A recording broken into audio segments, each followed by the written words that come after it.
देखो आज आम माननीय मुख्यमंत्री जो आह्वान देते अक्टोबर 2 रु नवेम्बर 2 जो रक्तदान शिविर समाजसेवा ग्राम माने कार्यक्रम और श्रमदान करने आज शेष दिवस रे आज आम विजु युव जनता दल नीलगिरी तरफ रक्तदान शिविर अनुष्ठित होची। आपण माने देखुथिबे युवा बंधु मान भीतर उत्साह अच्छी एवं रक्त पाई कहारी गोटे जीवन न जाओ जो माननीय मुख्यमंत्री जो आह्वान देते ताहारी माने यही परिप्रेक्षी आज आम युवा बंधु मैंने शेष दिन में आज आम कार्यक्रम शेष दिन में रक्तदान शिविर मोस्टली 200 क्रॉस करियो बोली भाबुजे यूनिट जेती कथा नुहे ऑलमोस्ट आम छोट छोट कैंप करके 300 यूनिट माने कलेक्शन नीलगिरी कर सारचु। ऑफर आज शेष दिवस रे आम आज भल यूनिट कलेक्शन करूँ आम यूनिट जी मूल्यवान नुहे आम गोटे जीवन बचाटा हूँ मूल्यवान। आज जो राज्य स्तरीय जो पुरस्कार विजु युव जनता जो पाइथिले कोन कहि देखो माननीय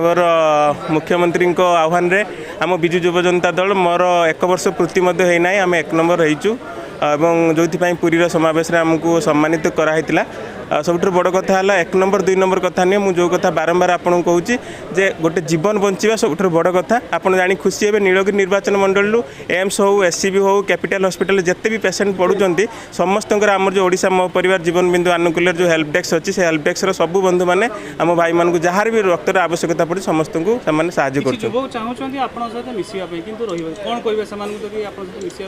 देखो बालेश्वर विजु युव जनता दल एवं गोटे आह्वान परिणत होती आमे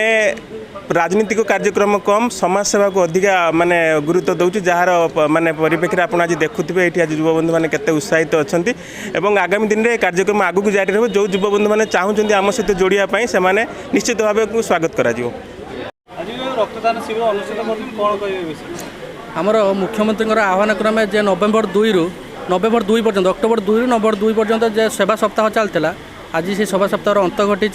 से दृष्टि को सही जिनस को दृष्टि रखी आज ये आम नीलगिरी एनएसी नहीं कल्याण मंडप जगन्नाथ कल्याण मंडप